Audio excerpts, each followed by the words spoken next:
everyone. Welcome to the Resilience Key podcast. This is season 2, episode 1. My name is Steph Corbell. I'm your host, and I am so happy to be here with you today. This season is dedicated to stories of resilience and hope that I've seen through my decade and a half plus working as a tattoo artist and tattoo studio owner. I come into contact daily with an incredibly diverse group of people, and I am continually blown over by the inspiring stories that I hear. So that's what this season is all about, and it's for 10 new episodes. I hope you enjoy it. Tattooing can be an incredibly lucrative profession. If you are relatively decent at what you do, and you're nice to your clientele and you give them a good experience, they're likely to either come back or give you referrals to all of their friends. Being busy as a tattooer, it's not about likes on Instagram or any other social media platform. I see other artists all the time with 10 times more followers than I have, begging for clients to get into their chair.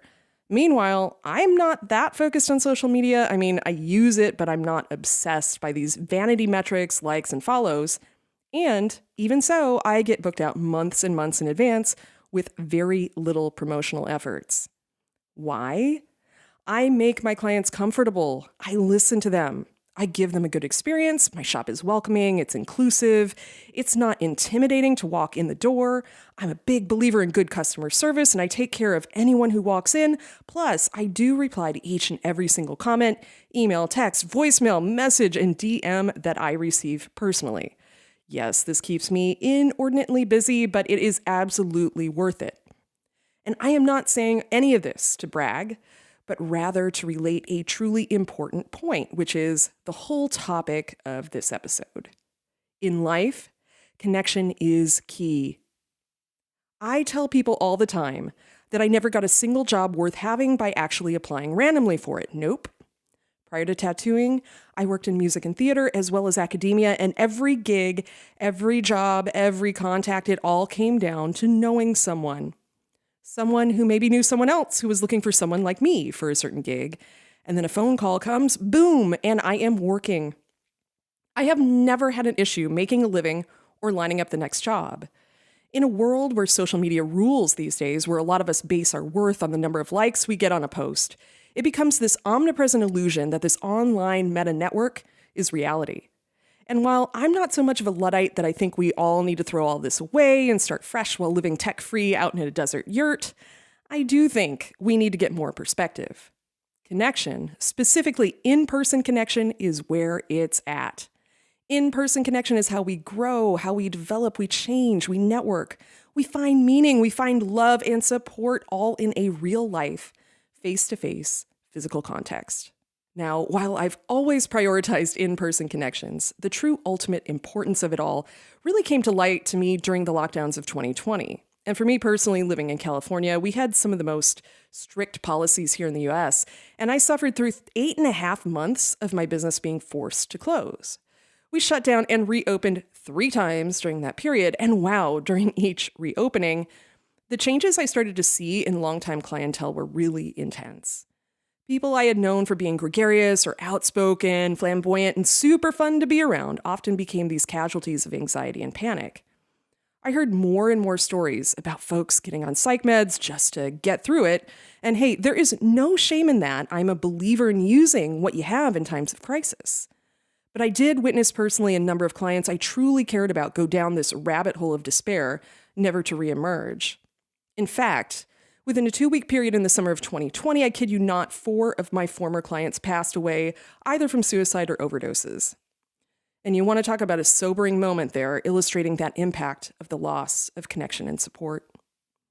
When it came to first-time clients during that period, after we finally reopened for good at the end of January in 2021, I had this lovely woman come to me for a tattoo. And when she sat down in my chair, she was visibly nervous, much more so than a first-time client typically is. After a bit of gentle conversation, trying to put her nerves at ease, she confided in me that she literally hadn't left her house since March of 2020. Let that sink in. It was her first time out of the house in something like 10 months.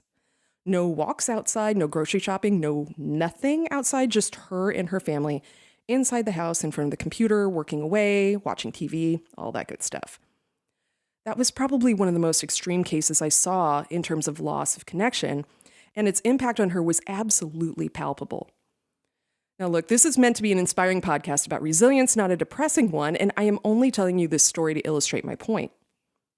We cannot hide in our houses behind our screens and on our phones. If we want to move forward in life and to achieve a goal or to reinvent ourselves at any point in our lives, we have to make personal connections. We have to put ourselves out there.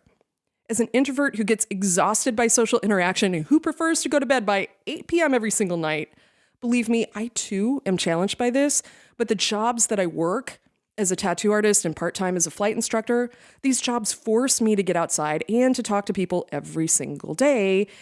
And as a consequence, my life is so much more rich for it. Here's another illustrative example from the business that I'm in. I get approached constantly by folks looking for a tattoo apprenticeship. There's no school to learn how to tattoo or no textbooks, and you certainly can't rely on YouTube videos for real information. Tattooing is all about a master-apprentice relationship and an oral tradition based on honor and craft with tightly guarded secrets. Just last week, I literally had 3 messages within a single 24-hour period from young people asking for an apprenticeship with me. 1, it's super flattering, but 2, I didn't know a single one of them, and not a single one of them had ever expressed interest in my work before, let alone set foot in my shop. I do have a soft heart, though, I will admit it, so I always try to reply to everyone politely. I invite them to come by, and I tell them they buy me a decent cup of coffee, they can pick my brain, and ask advice on getting into the business. But hardly anyone ever takes me up on that. When they do, I tell them my number 1 bit of advice is to go get tattooed and develop some kind of professional relationship with a tattoo artist. We are way more open to help you if we know you. We're way more open to help in some way if we care about you, if we have some kind of relationship, and if you're on our radar. We're way more open to apprenticing you if you support us, if you respect our time and our knowledge, and frankly, if you don't expect a life-changing experience for free. Just saying. So what does this all mean for you, my lovely listeners? Are you on a journey toward some kind of big goal, a huge life change, education, new career?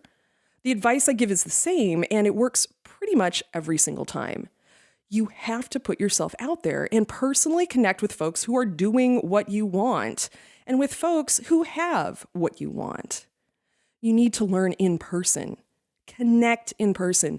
Now, DMs, sure, they're a great place to start. I get it. Virtual is great if you're not in the same area with someone, but go further. Go further with it. Develop some kind of personal relationship and really get to know the person behind the screen. Here are some tips you can try out. 1, get outside every single day. I know for me, the pandemic didn't change how I work at all. You have to kind of be in person to tattoo someone, right? But for my white-collar professional friends, they're all sitting at home in front of a computer screen, replying to Slack messages all day. Convenient, yes, when it comes to balancing getting your laundry done with your professional obligations, but what can happen in reality? Weeks can go by, you're still ordering your food, you're still in the same pair of dirty sweatpants, and you haven't seen the sun, much like my client back in 2021. So every single damn day, close your computer. Put your phone away and go outside anywhere. See people, walk around, get a cup of coffee from your local coffee shop. Hey, that's what I just did before recording this podcast today. And remind yourself that there are other people in the world, and do this as a practice every day. 2, phone a friend on a regular basis, or better yet, schedule yourself a friend date on a regular basis. I know, I get it, we're all busy. But we've got to nurture relationships besides the ones inside our homes or with our families, because relationships are where connection is at. Now, this doesn't have to be a daily thing. Maybe you just do this once a month with someone you care about. Or maybe you schedule something with someone you find interesting and you just want to get to know them. Schedule a walk or a coffee or a hike, something low stakes, just anything. Talk face to face.